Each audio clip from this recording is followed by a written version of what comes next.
VPF, Voluntary Provident Fund, or NPS, National Pension System. First, let's understand what VPF is. So, VPF is built on top of something called Employees Provident Fund or EPF. EPF is a mandatory deduction for all employees in the organized sector who are covered by the EPF Act. 12% of your basic salary plus dearness allowance is deducted by the employer, by your employer. It has to be deducted by your employer.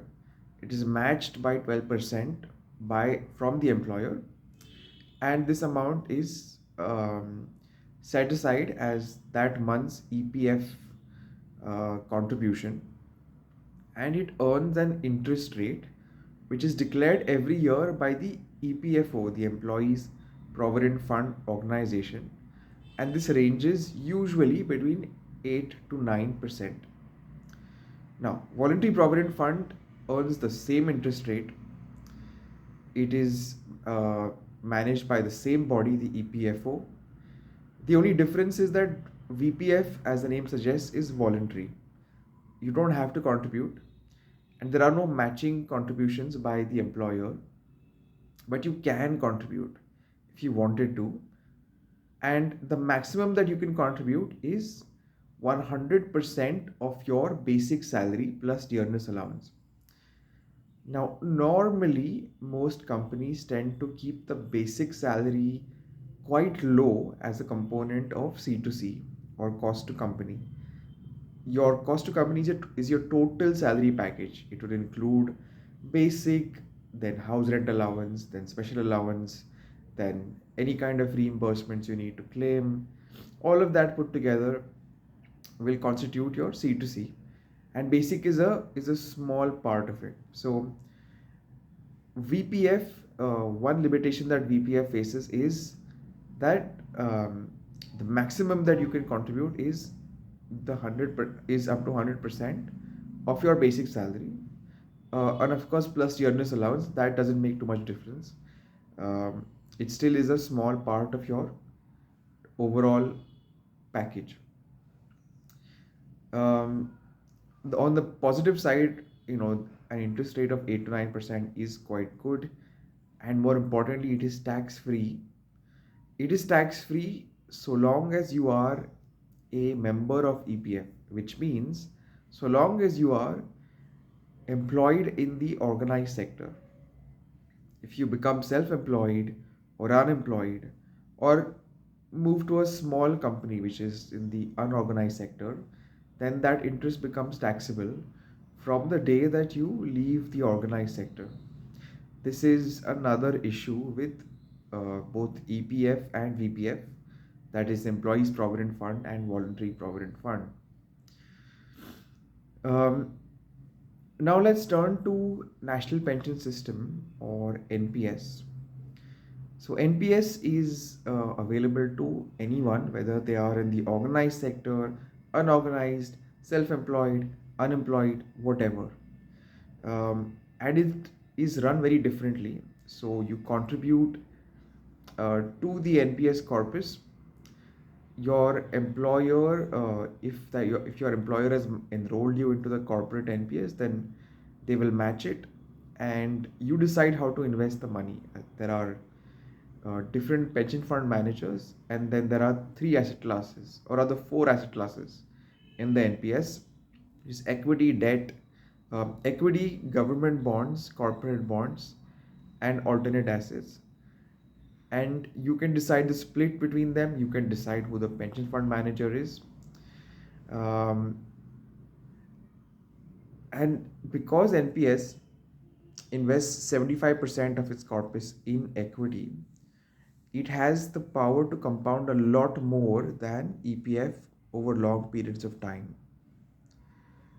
Um, when it comes to taxation, NPS has an exempt, and partially taxed structure. So it is exempt at the point of contribution to the extent of the tax deductions available.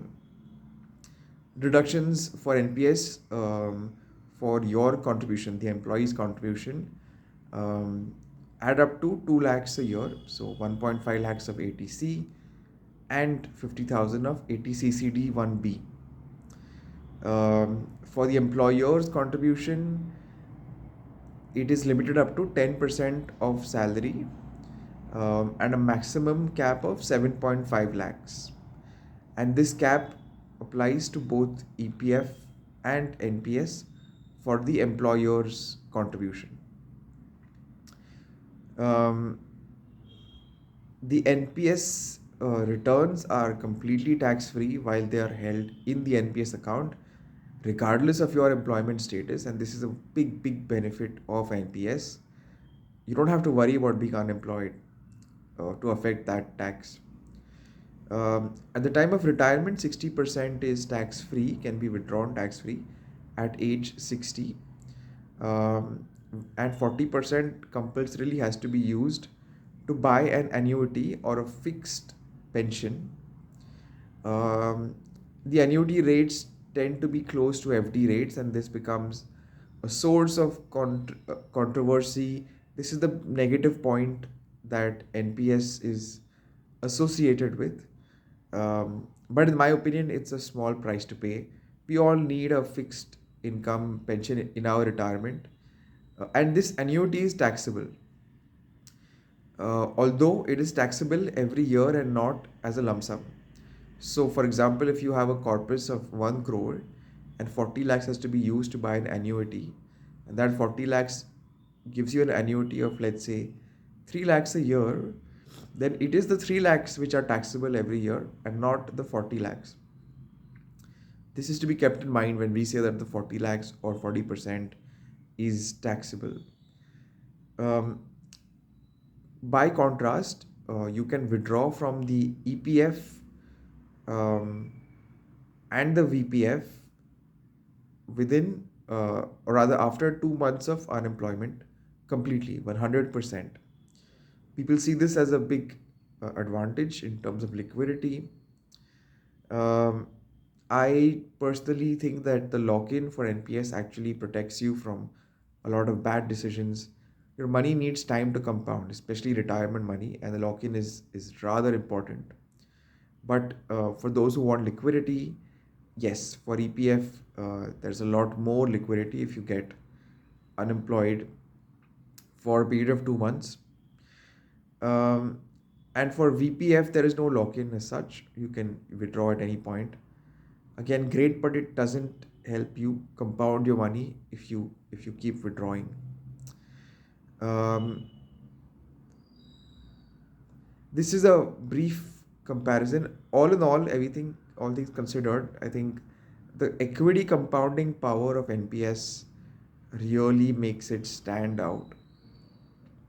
And the lock-in I see as an advantage. And third, the fact that NPS remains or retains its tax exempt returns, whether or not you are in formal employment covered by EPF Act, doesn't matter. You can be anything. Um, you can even defer your pension to the age of 75. So you can be retired, you cannot need the income, and let the money compound in your NPS account. And that is why I think NPS wins out in this particular debate. Let me know what you think. I'll post a link to our article on this in the comments. Please do have a look. Thank you.